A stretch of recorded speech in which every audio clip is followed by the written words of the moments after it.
Hi everyone, I'm Dr. Shailaja, obstetrician and gynecologist from Love Spring Hospital, Kokatpalli branch. So ఈ రోజు మనము gestational diabetes mellitus అంటే గర్భవతిలో sugar వ్యాధి గురించి తెలుసుకుందాం. సో జెస్టేషనల్ డయాబెటీస్ మెలిటస్ అంటే carbohydrate intolerance in pregnancy. So నార్మల్గా diabetes అనేది రెండు రకాలు, టైప్ 1, టైప్ 2 అని ఉంటుంది. టైప్ 1 అంటేనేమో there is no insulin for them, అంటే ఇన్సులిన్ అనేది ఆ హార్మోన్ సెక్రీషన్ ఉండదు. టైప్ 2 అంటేనేమో they have insulin resistance. So type 1 it can happen in children also.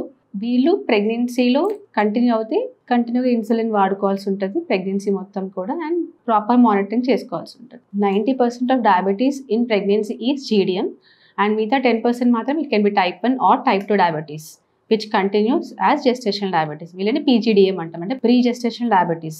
After delivery 50% of post delivery పేషెంట్స్లో 15 years తర్వాత they have the risk of later on diabetes, అంటే ఫర్దర్గా diabetes వచ్చే chance ఉంటుంది 50% మందికి. 30-50% ఒకసారి ప్రెగ్నెన్సీ వాళ్ళకి మళ్ళీ రికరెన్స్ వచ్చే ఛాన్స్ కూడా ఉంటుంది. నెక్స్ట్ ప్రెగ్నెన్సీలు కూడా 30-50% వాళ్ళకి they can have gestational diabetes in second pregnancy or third pregnancy also. Who are prone for like high risk ఎవరికి వస్తుంది అనుకుంటే కనుక, ప్రీవియస్గా ఫస్ట్ ప్రెగ్నెన్సీలో షుగర్ ఉన్న వాళ్ళకి, అంటే గర్భవతిలో ఫస్ట్ టైం షుగర్ వస్తే సెకండ్ టైం కూడా వచ్చే ఛాన్స్ ఉంటుంది. They are prone for high risk for second time again for gestational diabetes mellitus. And previous baby macrosomia అంటే 4 kgs or more than 4 kgs ఉన్న babies, they are also have a high risk of gestational diabetes mellitus. And previous history of family history ఉంది, ఇంట్లో ఎవరికైనా diabetes ఉంది అనుకోండి, they are also having a risk of gestational diabetes. And ప్రీవియస్గా మనకి malformations, congenital malformations ఉన్నా, or PCOD అంటే polycystic ovarian disease ఉన్నా కానీ, ఆర్ సౌత్ ఈస్ట్ ఏషియన్స్ కి these people are high risk for gestational diabetes mellitus. Previous compare చేసుకుంటే ఇప్పుడు ఎక్కువ శాతం,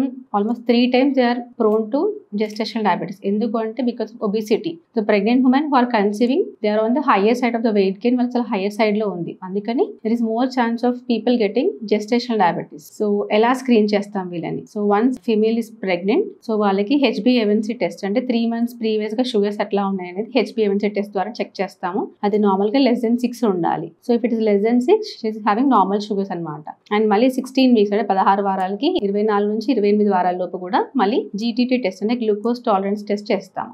ఈ టెస్ట్ ఎలా చేస్తామంటే ఒక 8 hours ప్రాపర్ నైట్ స్లీప్ ఉన్నాక ఫాస్టింగ్ శాంపుల్ ఒకసారి, అండ్ 75 grams గ్లూకోజ్ పౌడర్ తాగాక 1 hour ఒకసారి, మళ్ళీ సెకండ్ అవర్ ఒకసారి శాంపుల్ తీస్తారు, blood sample.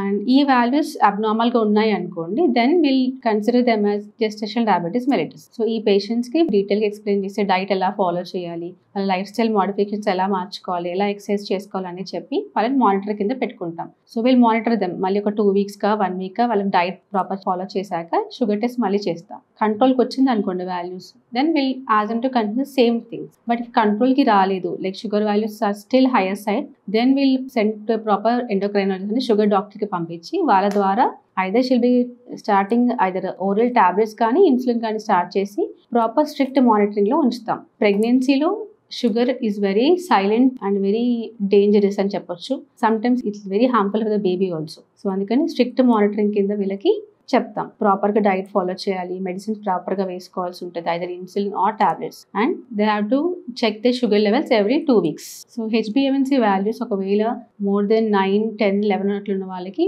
They have very high risk of abnormal babies like congenital malformations or neural tube defects కానీ, congenital heart disease కానీ, or genetic abnormalities కూడా వచ్చే chances ఉంటాయి. So before planning the pregnancy only, if the patient is previously diabetic ఉన్నా, they have to keep the HbA1c levels in strict control once they have planned the pregnancy. ఈ gestational diabetes వాళ్ళకి baby సరిగా ఎదగకపోవడం, 8 months నుంచి baby ఎదగకపోవడం కానీ, or very large babies అంటే exceptional గా బిగ్ బేబీస్ వచ్చే ఛాన్స్ ఉంటుంది. Or pre term labour, like ముందే పెయిన్స్ రావడము, ఆర్ ఇన్ఫెక్షన్స్ రావడం, మాటికి యూరిన్ ఇన్ఫెక్షన్స్ రావడం, లేదా వెజనల్ ఇన్ఫెక్షన్స్ రావడం వచ్చే ఛాన్స్ కూడా ఉంటుంది. So finally gestational diabetes patients మాత్రం ప్రాపర్గా ద లైఫ్ స్టైల్ మంచిగా చేంజ్ చేసుకోవాలి, ప్రాపర్ డైట్ ఫాలో చేయాలి, and they have a strict regular monitoring under the proper supervision of the obstetrician, and regular checkups ki vellali.